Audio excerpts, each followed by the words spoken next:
गुरुदेवो महेश्वरः गुरुरेव परं ब्रह्म तस्मै श्री गुरवे नमः तस्मै श्री गुरवे नमः.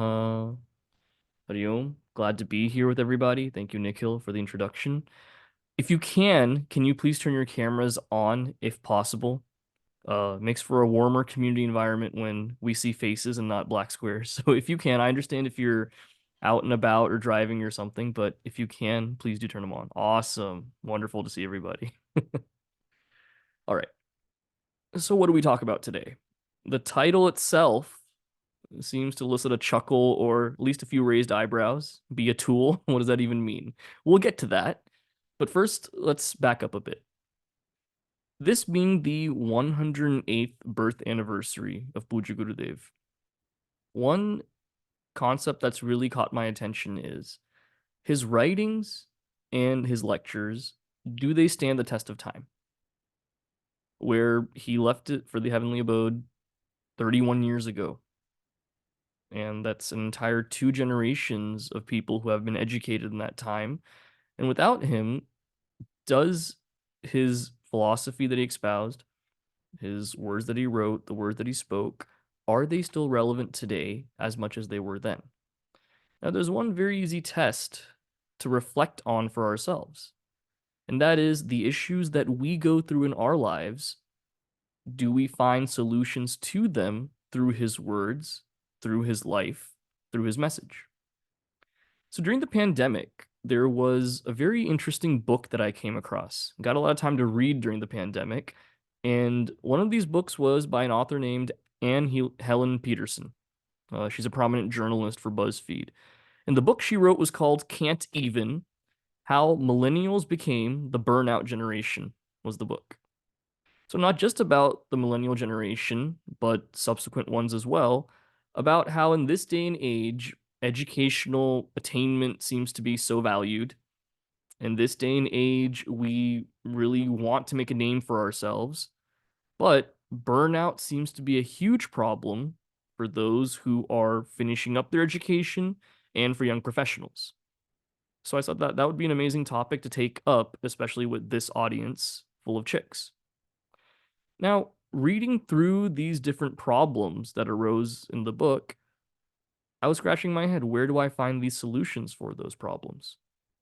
Whether it's the fact that from a young age, we've been conditioned for burnout, believe it or not. We'll go into that. Whether it's having an idealistic view of what working life will be, when that doesn't match up, there's a despondency and disappointment. Whether it's being unfulfilled with the work that I've chosen to do, whether it's a fear of the future and therefore holding back from really achieving my dreams, these are all issues that come up. Now, I found all of these questions answered and more in a tiny book. It's only about this thick. The book is, I'm holding it up for the camera here, Secret of Action by Puja Gurudev Swami Chinmaya. And to write this book, he primarily borrows concepts from the second and third chapters of Srimad Bhagavad Gita.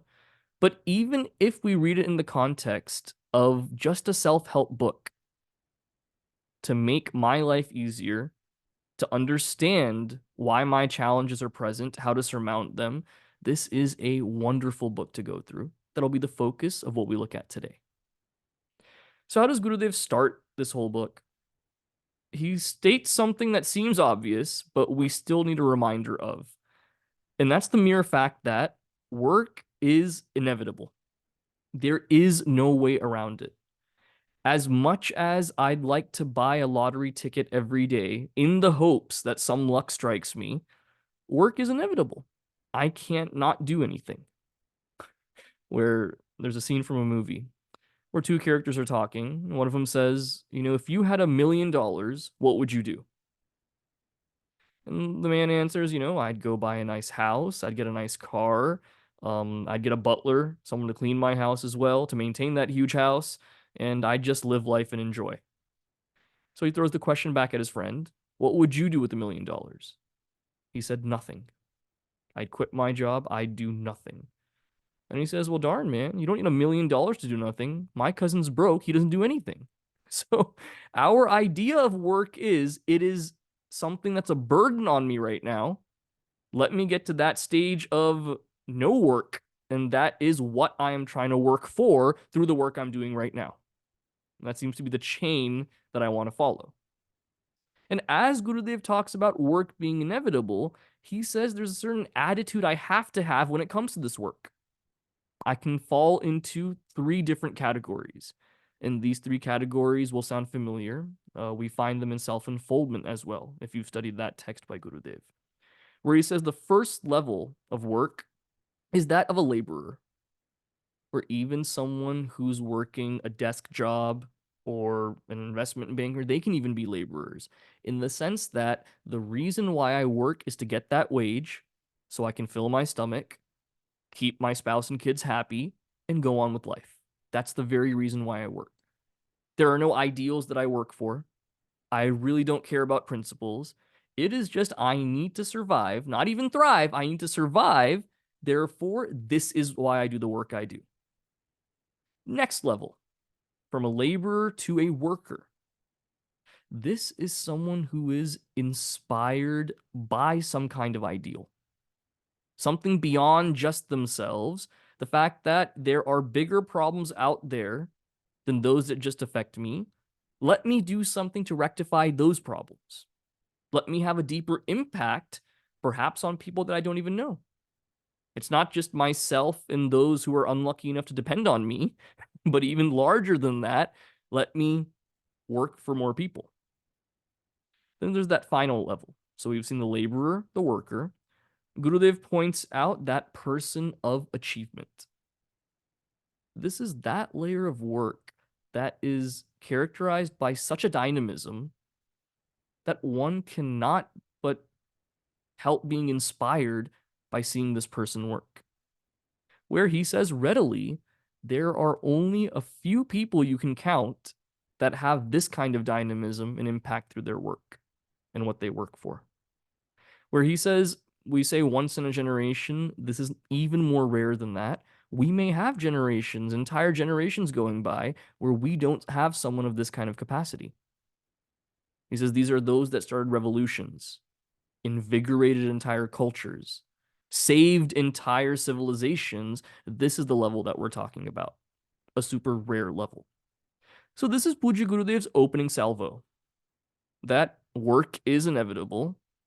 How I choose to do that work determines what kind of category I fall into.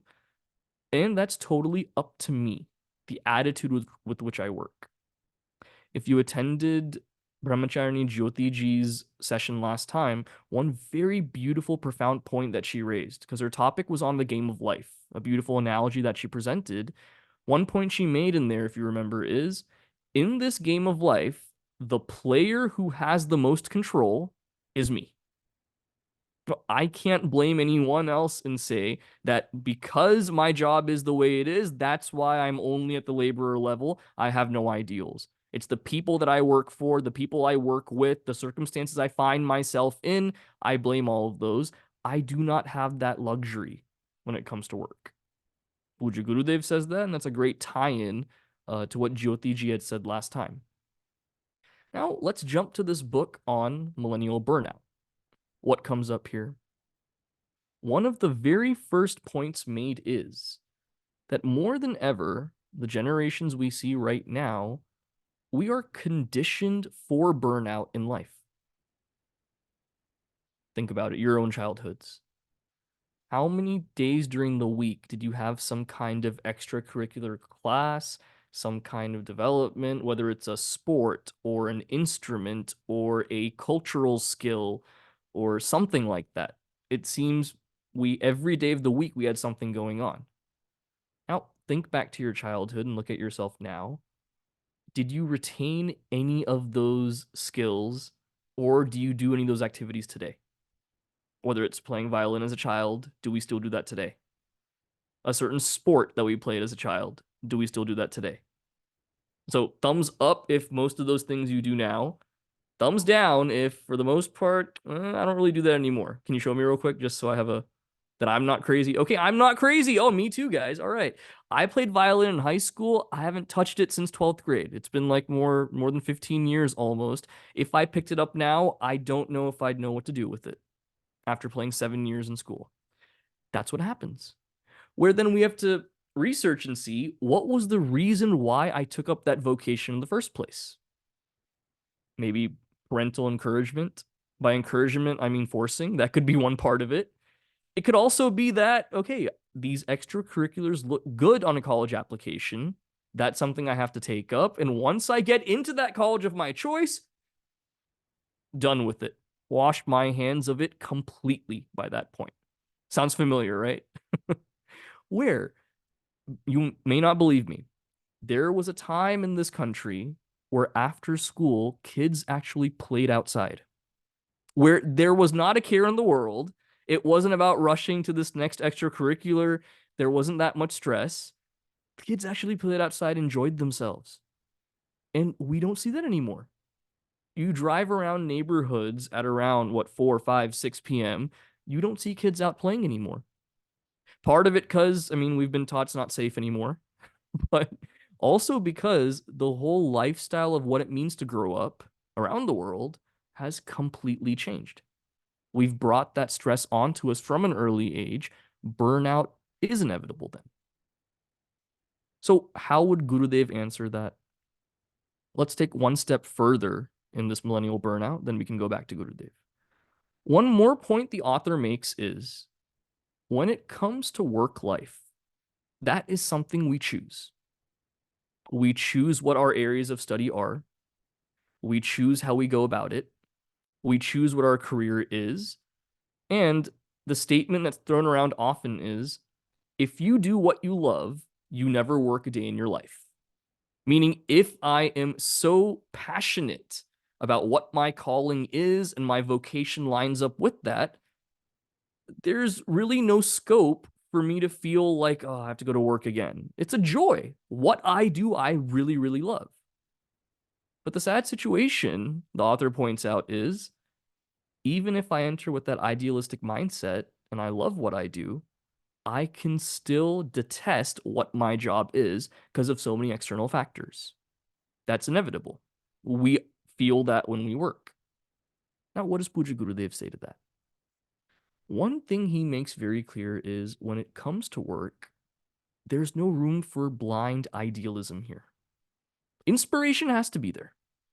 If I don't think what I'm doing is useful to me, if I don't feel like what I'm doing forces me to get out of bed in the morning, then I've chosen some path that's not conducive to me. But the idealism he's talking about here is every minute I should be oozing positivity, every minute only positive energy, every minute only inspiration. But sad to see, every minute's not like that when we live. Now, Puja Gurudev gives two hard-hitting examples that we will never forget about inspiration. He says inspiration hits when the moment demands it. It can't always be there. It's when the moment demands it. One example he gives is there's the situation where a husband comes home to see that his house is on fire. His house is on fire completely. It's about to burn down. And then walking out of that house as he approaches it are his wife, and his wife is holding their son's hand, walking them out of the house. And he's happy to see that. That I don't care if the whole house burns down, at least my wife and kid are safe, or my wife and favorite kid at least are safe. That's enough for me. That's all I need. So he's happy. And then he asks, okay, how did you come out? And the story that he's told completely surprises him. The wife tells him that the son was sleeping upstairs when this fire started.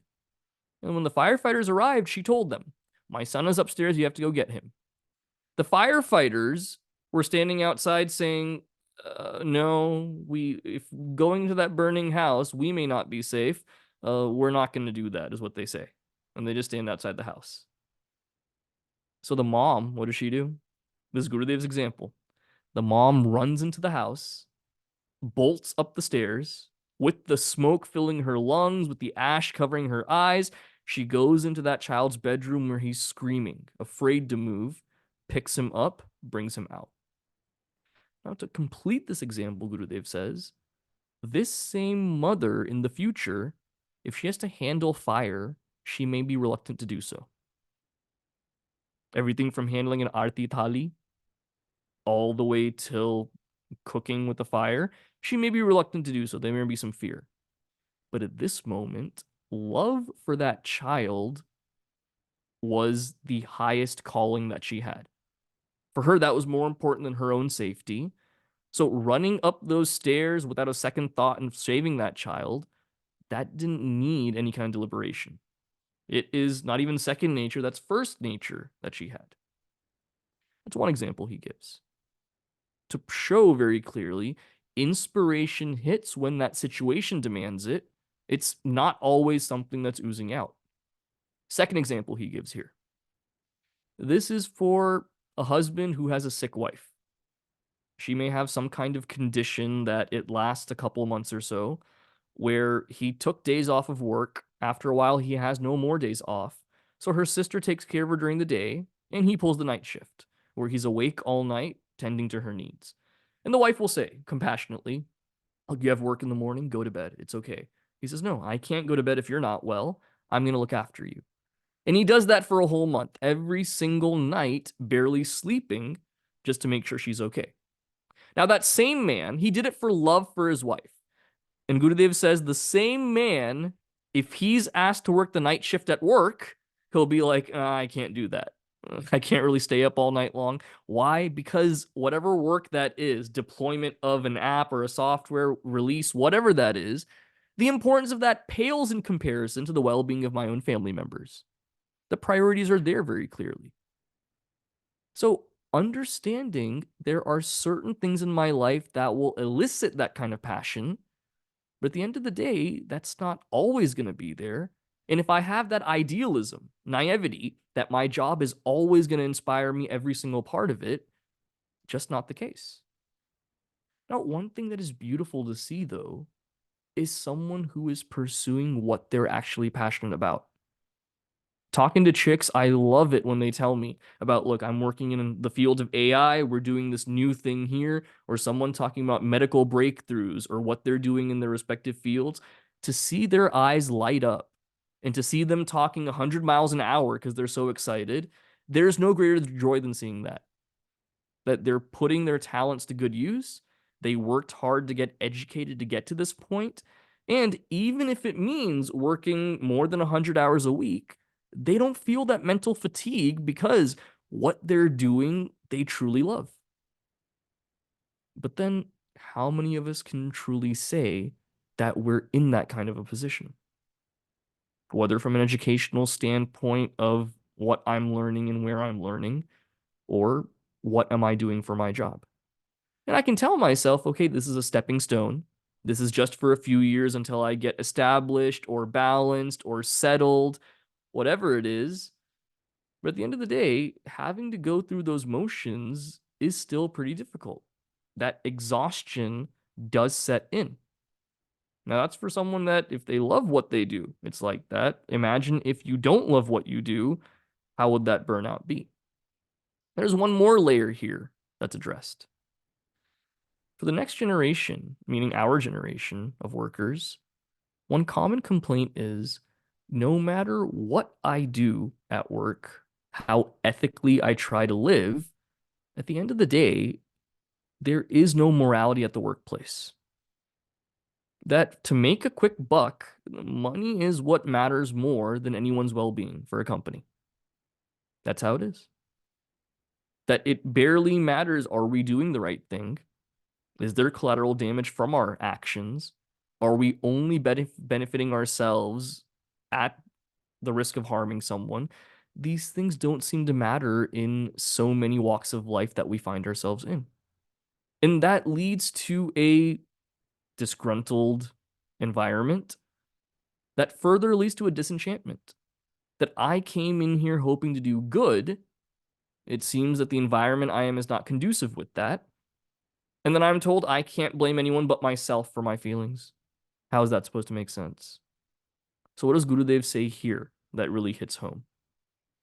He says again, be realistic. That if I find myself in a system that is unfair, I will be punished by that system, especially when I try to do the right thing, either by superiors, either by systemic procedures in place. Whatever it is, I will not feel fulfilled by what I do. He gives the example of someone working in a government structure where the bureaucracy is huge. You want to buy a toilet paper for your office bathroom, you got to sign 3 forms first, it seems, right? Red tape at every single step. He says, go through that system. You want to make a change in that system without getting jaded, stay in that system, see what it's all about, rise, get some influence, then change it from within. Much easier said than done. I said it in a span of 10 seconds. That could take what seems like 10 decades to finally do. But if there has to be systemic change in a field that I'm in, it takes that kind of commitment without getting jaded. And if there are changes that occur at that level of changing the very system and not just a band-aid on the problem, the impact that I have is that much longer lasting in a field. Right now in this country, we're celebrating Black History Month, observing many different lives and sacrifices people made to ensure that a group of people had equal rights under the law. And this was not a long time ago. This is as recent as when our parents were born in the 60s. That recent. Now, I was reading one account about different ways people thought change should happen to improve people's lives. And there were at that time 2 main camps of thinking. On one side, you had Martin Luther King Jr. His view was one marked by civil disobedience, that an unjust law is no law at all. If we disobey what is the status quo, there will be no choice but to change these laws and what's going on. On the other hand, you had the militant view of Malcolm X. His view was far more aggressive in what he said. It wasn't a nonviolent view. It was separation from those oppressors is the only way forward. Effective, both of these views, popular, both of these views, but starkly different in what their process and what they hoped to achieve was. Now, looking at both of these were the famous ones, there was a third path as well. Anyone ever heard of Thurgood Marshall? Thurgood Marshall was the first African American justice on the Supreme Court. In the 50s, he was a lawyer for the NAACP. One famous court case that he won was Brown versus Board of Education in 1954, which winning that case, systemically, it allowed integration of schools so white children and black children could go to the same school. Now, his viewpoint was, when it comes to civil disobedience and just breaking the law, he said that's ineffective because in the short term, we get what I want, but in the long run, it's like telling someone break the law, then the law is changed, now obey the law. They're not going to obey the law. It's still going to stay in our psyche that laws should not be followed. He said that's bad for the long run. And he viewed this whole militant view of staying away, separatism and everything. He said that's illogical. His point was, let's work through the existing system, make a change there. The effect is long lasting. So whether on a national level, historical level, individual, family unit, whichever level it is, understanding what that system is, having some kind of foothold in that system without getting jaded, and then making an impact, that is the most effective way to work. Pujya Gurudev clearly highlights that in his book. Now, going further, one more objection comes in this account of millennial burnout.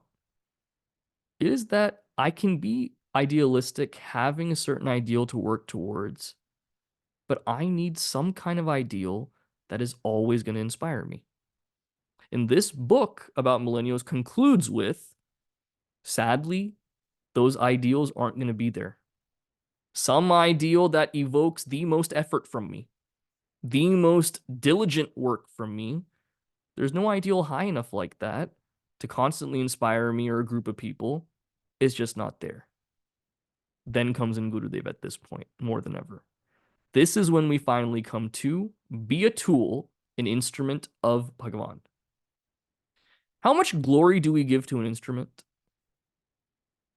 We go to a concert, we see someone play a saxophone or a flute or a violin. We clap for the person and say, oh, they did so well. Honest truth is, without that instrument, that person wouldn't be able to do anything. An athlete, a tennis player who wins. The racket had a lot to do with that, man. I know he's athletic and he moves around really well. The racket did its part. A surgeon as well, where it saved a life, life-threatening surgery that had to be done. He did it so well. The instrument deserves a lot of that glory as well. Now, in that same vein, I am an instrument of that Bhagavan. Why is that so important to grasp? Because when the complaint is, what ideal do I set? There's confusion about that. Where, say there is an ideal, Gurudev points to this in his lectures, I want to make $1 million.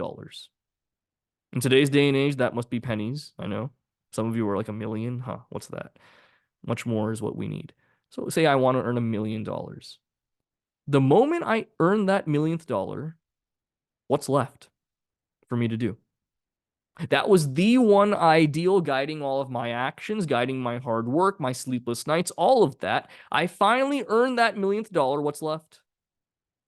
In Gurudev's words, all you have to do is die decently. That's all that's left to do. And God forbid you earn that millionth dollar at the age of 35. What to do then? So first, it has to be an ideal that is something very high and exalted. In Gurudev's words, pick an ideal that you know cannot be reached. His objection comes up is, why an ideal that can't be reached? Isn't that self-defeating? The ideal should not be reached. Because reaching the goal is not the goal. The personality change that comes from striving to reach that goal, that is the goal that I have to look for. Is it a growth mentality or simply an achievement mentality, is what he points to. Now, it's hard to track my own growth when I work. It seems like if my mind is becoming more divinized, I come to CHYK satsang so much, something should be happening. Yet the same annoying people seem to annoy me even more. I seem to have the same anger issues with certain situations. Where's the growth happening in my life? It can be quite disturbing when I look at my own life and say, oh, there's not much growth there. This is where bhakti matters so much, even when it comes to action. That if we look at the second chapter of Srimad Bhagavad Gita, karma with the attitude of karma yoga, selfless work, is what is given as the prescription to really sand down my likes and dislikes, which lead to vasanas. In a nutshell, that is the prescription given. Now, there has to be some kind of litmus test to see, is the action I'm doing purely selfless or selfish? So 2 milestones are given to look at. Samatvam yoga uchyate. Am I even-minded as I do that work? Yoga karmasu kaushalam. Is there that finesse, that touch of grace, that beauty in that work that I do? Because first, samatvam yoga uchyate. If my mind is not balanced when I'm working, it's because there's an effect that I don't agree with. So I don't like the people that I work with. Duty means I shouldn't care about that. I don't like the effect that came out. Duty means that should not factor into my consideration here. The work that I'm doing sucks. It will. Some parts of it will. That is inevitable. Again, if it's as a duty, selflessly, that won't come up. Then yoga karmasu kaushalam. Work with that finesse and that beauty. Where Gurudev says, wherever my hands and my heart and my head are, that finesse will be there.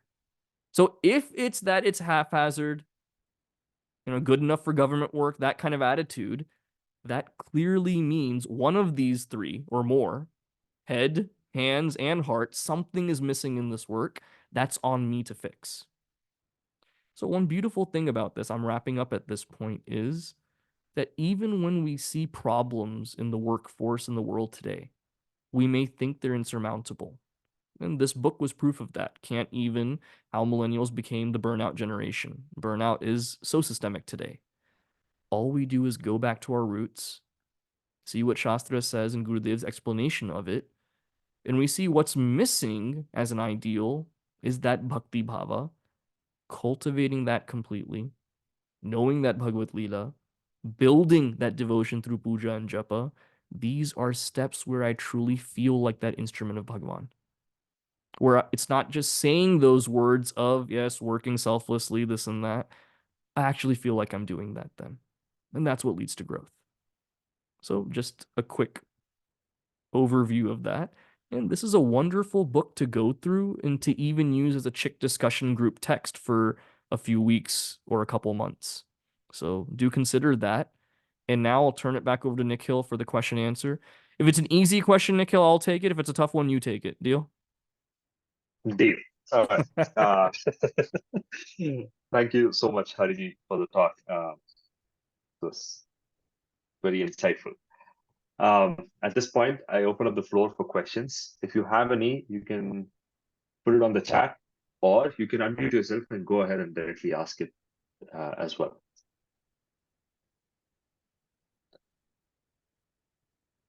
Before somebody jumps in the line, I'll start with it. I have one question, and while I was writing that question down, you already showed me the book, but what are the different texts/books from the Chinmaya Mission publications that you can suggest, which all of us could refer to in our day-to-day life, just to go back to, I mean, when you say that it's very difficult when I don't have that ideal, right? Now, one of the ideas that I can refer to is Gurudev's texts or dialogues, right? So Secret of Action is one. What else can you suggest? From Gurudev's works, the main one, sounds like a cop-out because it's so popular, is Bhagavad Gita commentary. You look at whether it's the introductions to each chapter, how he sets up the practical application, and in each shloka, he says this at the beginning of his commentary as well, that you may be jarred by how much repetition there is in this text or in my commentary. But the truth is, every shloka has something to offer, concepts that must be repeated. That's why it's written that way. So that repetition really helps. Pujya Swami Swarupananji has so many what we call prasad pustikas, those small books that we give out on management skills. It's written in such a relatable way for the world today. That is a skill that Pujya Swamiji's style of communication brings out everything for the 21st century so well. I'd refer to those a lot too. Okay, thank you. We have the first question from the audience. This is by Sean. He says, can you ask, what if doing work for Bhagavan makes you even more stressed? Like if it's going for Bhagavan, it needs to be perfect, which can also bring in a lot of stress. There's one word that comes up in this book, a very beautiful word. It's kritakrityata. Kritakrityata is I have done the best I can according to what my duty is without compromising. Where perfection is such a subjective word when it comes to any kind of work that we do. Perfect in whose eyes? If the effort and intention is there completely, even if that work result is quote unquote imperfect, I still have that growth.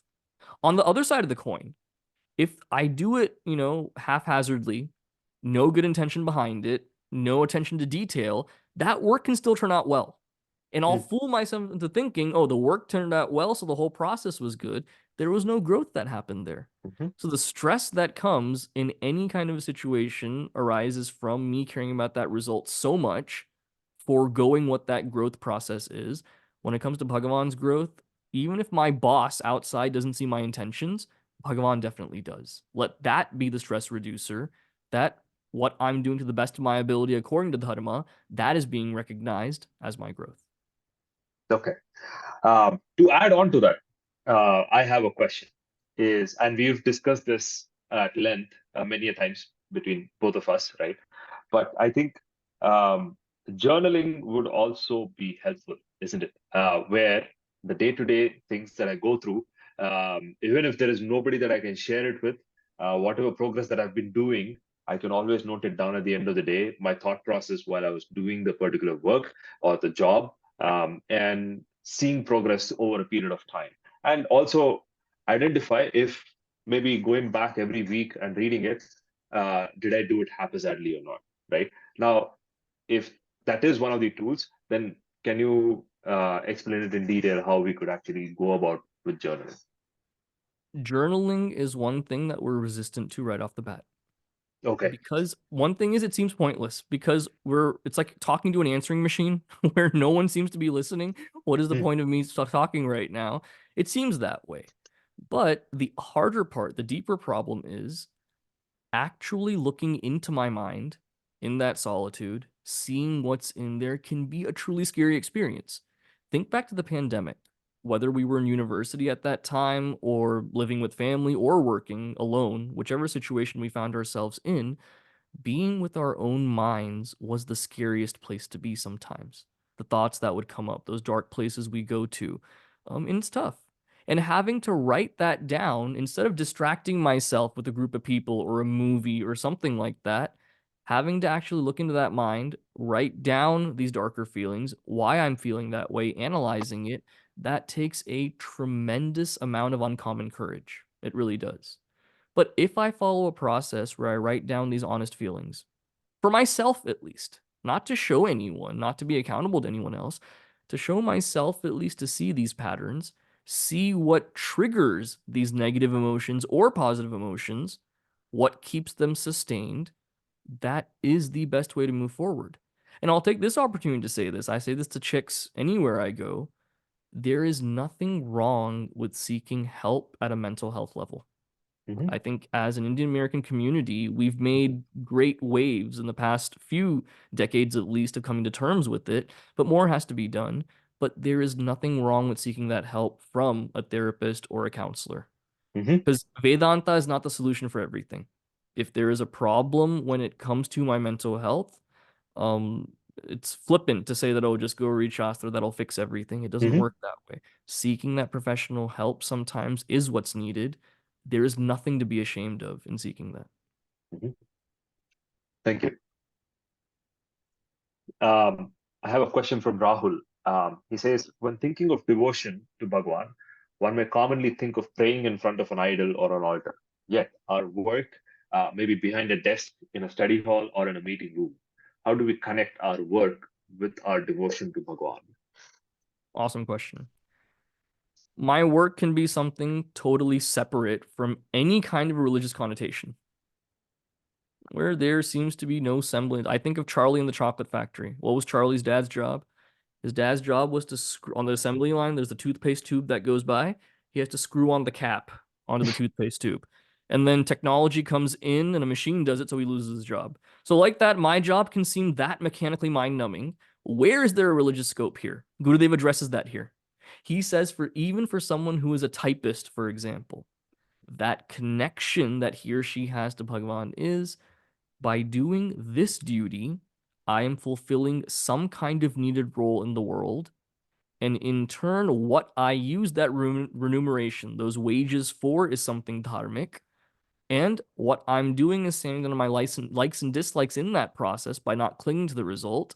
That itself is one stage of doing that work for Bhagavan, where it's not selfish. Next stage of that is make that time every single day to sit in front of Bhagavan's altar. Have that prayerful session of puja or japa, and if that's not possible, at least that dialogue with Bhagavan. Seeing that murti infused with Bhagavan's essence, that tattva, having that dialogue of how I'm doing, what my goals are, what I'm offering to that Bhagavan. And in those hard times, let that work be dedicated, saying that what I earn from this is only in your service, doing dharmic things with it. That's one way to make that connection when the connection doesn't seem to be there. Okay, thank you. Any more questions in the chat, or you can unmute yourself at this point also and ask directly.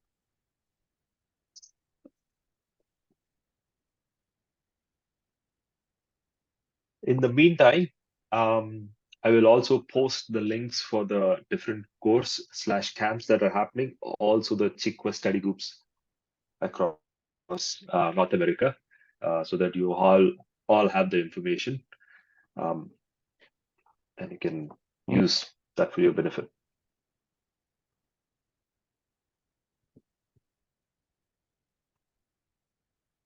Okay, I think that's it. Yes. Thank you, Hariji. This Thank was you. very insightful, and This is something that we do is we make a small flyer out of the important points or like something that you can refer to in your day-to-day life from the stock by Hariji. And we will circulate that through the newsletter slash the WhatsApp group as well, or the WhatsApp community. So look forward to that. It should come out sometime early next week. Um, Hariji, I have another question from Vishwa. He says, um, can you define what you mean by devotion? Is it the same as being mindful? Devotion in this context, because Puja Gurudev and Shastra give several definitions. Devotion in this context is anything I do with this instrument here, this Gadaka, this body, this mind, this intellect, the benefits that accrue from it. Is it that I enjoy these benefits for my own personal gain and it stops there? Or is it that I offer all of this from the very equipment that I use to those results that they engage in? Is it all offered at the feet of that Bhagavan? With gratitude of, you've given me this instrument to work only for your sake. You've given me the intelligence and the inspiration to go forward working. I offer all of this and more only at your feet. That this is the highest abode that I can offer it at. That every breath that I take, every action that I do, everything is for that purpose of that seeking of liberation. And Bhagavan is the one facilitating that for me. Therefore, I offer all of that here. And to keep my mind in tune in those times where I'm not working to really have that attunement, that's when those bhakti practices and sadhana come into play. Hmm. It's all comprehensive in that sense. That reliance on Bhagavan, as well as that trust that he is looking out for me at all times. That's the result of this kind of devotion. Thank you. Um, any more questions? Last 3 minutes.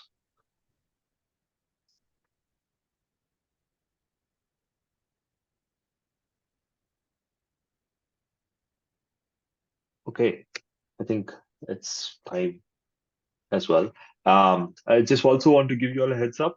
You will definitely see this again being circulated, but 3rd March, that is the next the first Sunday of March, we would have a talk by Soham Chaitanya ji. He'll be giving a talk on living excellence. So please look forward to that message. If you've already registered for the series, I already have your email IDs with me, and I'll be sending out Zoom information and everything again close to the date. But spread the word. We would love to see a lot of more people join in for the series. And this is something new that we are trying, and would appreciate you all also spreading the word across to your friends, other CHYK group study members, etc. Thank you, everyone. We end with the closing prayer.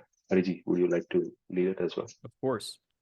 Om Purnamadah Purnamidam Purnat Purnamudachyate Purnasya Purnamadaya Purnameva Vashishyate Om Shanti Shanti Shanti Harihi Om Shri Gurubhyo Namaha Harihi Om.